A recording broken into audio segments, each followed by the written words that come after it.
اعتبر الناخب الوطني وليد الركراكي أن جميع الترشيحات هي لصالح منتخب فرنسا في مباراة نصف نهائي كأس العالم، لكنه واثق من أن لاعبيه لديهم ثقة كبيرة لتحقيق التأهل وبلوغ النهائي.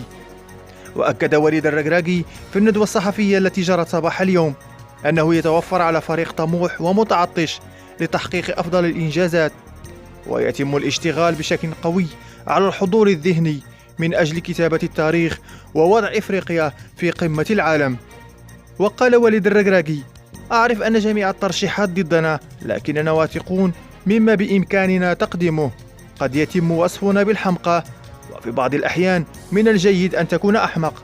لم نتعب، غدا سنركض كثيرا لأننا في نصف نهائي المونديال.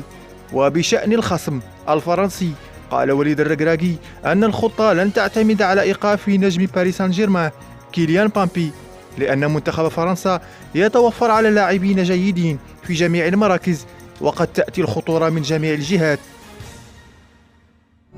تابوناو في القناة باش توصلوا بكل جديد الأخبار الحصرية.